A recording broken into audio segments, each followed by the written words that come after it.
हाय guys, Maharashtra CET Kannada paper लिहिणाऱ्यांना हे video करत आहे मी.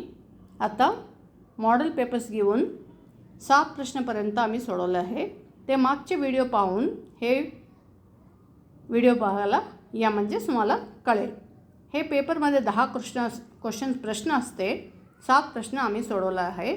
आता 8वा प्रश्न सोडवायचा आहे. हे फारच सोपं आहे.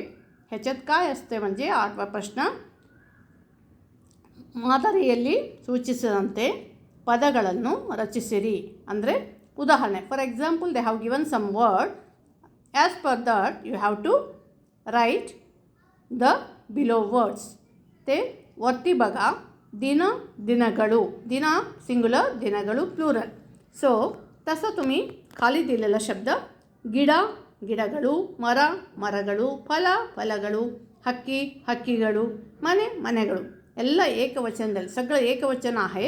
तुम्ही बहुवचनमध्ये लिहिले तर पूर्ण 5ला 5 मार्क्स झाले आले. आता तसंच उदाहरण अजून थोडं मी निवडलेलं आहे. ते ऑपोजिटमध्ये दिलेले आहे. सर्व एकसारखं नसते. एकवचन बहुवचन दिले तर एक विरुद्धार्थ देतात. इथे विरुद्धार्थ आहे दुसरा पेपरमध्ये. बेकू बेडा म्हणजे पाहिजे नको असं ते खाली दिलेलं आहे. श्रीमंता त्याला विरुद्धार्थ बडवा.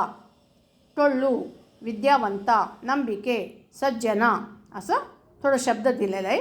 त्याला विरुद्धार्थ दिलं की तिथं 5 मार्क्स मिळते. ह्याच्यात ऑप्शन नसते. ते एक लक्षात ठेवा. 5ला 5 दिलेलं असतं. ते 5ही सोडवावं लागते.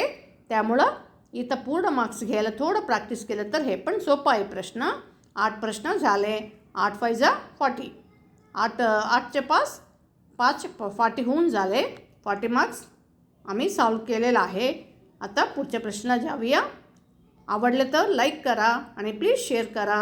आणि काही प्रॉब्लेम झाले तर मला कॉन्टॅक्ट करा. ऑनलाईन क्लास घेते आणि तुमचे प्रॉब्लेम सॉल्व करते. धन्यवाद.